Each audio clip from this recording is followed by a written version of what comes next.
Hello guys, কি অবস্থা? সবার কেমন আছেন? আশা করি সবাই ভালো আছেন। আজকে আমি আমার এই ছোট্ট একটি রুম আছে কুয়েতে, বাসা বাড়ি ড্রাইভার, এখানে আমি থাকি। আপনাদের একটু দেখাই।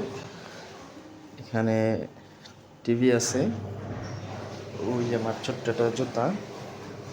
এখানে খাবারের কিছু পত্র আছে যেটা আমি খাবারের টাইমে ব্যবহার করি। এখানে আছে আমার এখানে একটা ছোট্ট একটা পানির বোতল। এখানে একটা আছে, সেন্ট আছে। এখানে আছে আপনার রুম স্প্রে।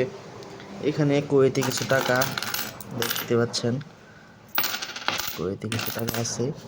এটা হলো গাড়ির চাবি, এটা দিয়ে আমি সব সময় আমার মুদির নিয়ে আসা করে মানি ব্যাগ। আর এটা হলো ভেপ, যেহেতু এখানে থাকলে সিগারেট খাওয়া নিষেধ, এই কারণে ভেপ রাখছি, যদি মনে চায় একটা দুটো রান দিই, এই আর কি। আর ছোট্ট একটা ঘড়ি, এই আর কি। এই যে কর্মের জন্য হিটার আছে এখানে, ছোট্ট একটা রুম। আর এই যে হলো আমি।